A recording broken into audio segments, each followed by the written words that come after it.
Get on stage and prove her wrong. She left, and you can do this without her. Beth's sharp tone cut through Yolande's sob. It stopped Reiko mid-bend. How catastrophic of her to assume Helen was dead. She'd quit. Like Beth said, Helen had made a bad choice. What dreadful timing. Reiko wanted to say that she'd never liked Helen anyway, but it wasn't true. Helen could be a pain in the arse at times, but she was usually nice to everyone. The reality was that Reiko had always been jealous of Helen. Helen who got to kiss Yolande and go home with her after the show. Helen who had amazing tits and a glamorous body. Serenity Busts was Helen's stage name, and her Christmas special, where she'd pole danced to a remix featuring the famous Seinfeld Serenity Now joke, had been one of their most popular online shows. Come on, wash your face. Let's do your makeup, and then you can go out there and slay the crowd. Give them the show of your life. And afterwards, Reiko or Steph will make you a drink. You can cry later. Beth's no-nonsense approach must have worked because there were no more sobs. A guilty flush tracked over the back of Reiko's neck. She shouldn't have heard any of that. It was none of her business. She picked up the case of beer and hustled back to the bar. "What took you so long?" Steph looked a bit stressed. "Sorry." Reiko opened the box and stacked the beers in the fridge behind the bar. When she stood up, she blinked. Crowds lined the bar. "Hi. Who is next?" She smiled at the group of people lining the bar and got to work. Hours later, Reiko's feet ached, and she wanted to sit down and take off her practical shoes. She should book a massage or a pedicure, or both, for tomorrow to soothe her sore feet.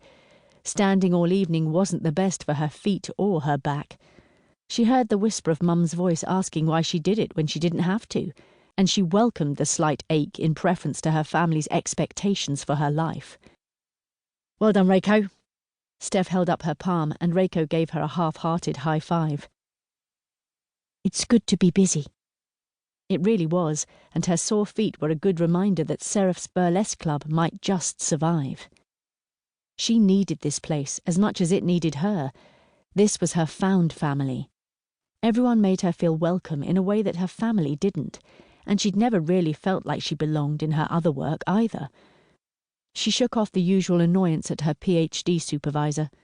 Things were supposed to be better now that she was a doctoral student. She had more autonomy over her research. Yes, she'd picked a topic that wasn't very fashionable or popular, but it mattered to her. It was trendy to be vegan, and yet many of the most popular influencers were hugely problematic. A couple of years ago, when the Black Lives Matter movement had peaked, it had been easy to convince her supervisor that it would be worthwhile to investigate racism among the vegan movement. But now everyone wanted to pretend that racism had been solved, and her research was suddenly deemed irrelevant. All of which meant it was more relevant than ever before. She sighed. Being here at Seraph's gave her a break from the stress of having to prove her topic worthy. "Hey, we just pulled a record take tonight." Beth bundled Steph into a hug. "You did a great job managing the bar. That's our best taking since... before." Everyone knew what the pause meant, before the pandemic had fucked everything. The whole world had some form of PTSD, Reiko was sure of it, and the ongoing nuances and impacts would keep social science and psychotherapy researchers busy for years. "It was a team effort.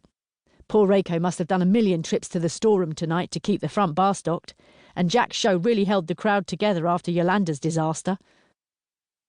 "Steph!" Reiko didn't want to hear anyone talk negatively about Yolande after her show tonight. Yes, she'd missed a couple of cues and fumbled over her costume and bolted from stage at the end, leaving their MC Charlie, the gloved Gatsby, to cover up with some clever jokes. Yolande was nowhere to be seen, so Reiko slipped out while everyone was congratulating each other on a good night. She knocked gently on the dressing room door. "Yeah? Can I come in?" "Sure." Yolande's sigh filled the air as Reiko pushed the door open. "Are you okay?" Reiko knew the answer was no before she even asked the question, but there was no other way to begin. Yolande blinked once, her dark brown eyes filled with the sheen of unspilled tears. "Not really."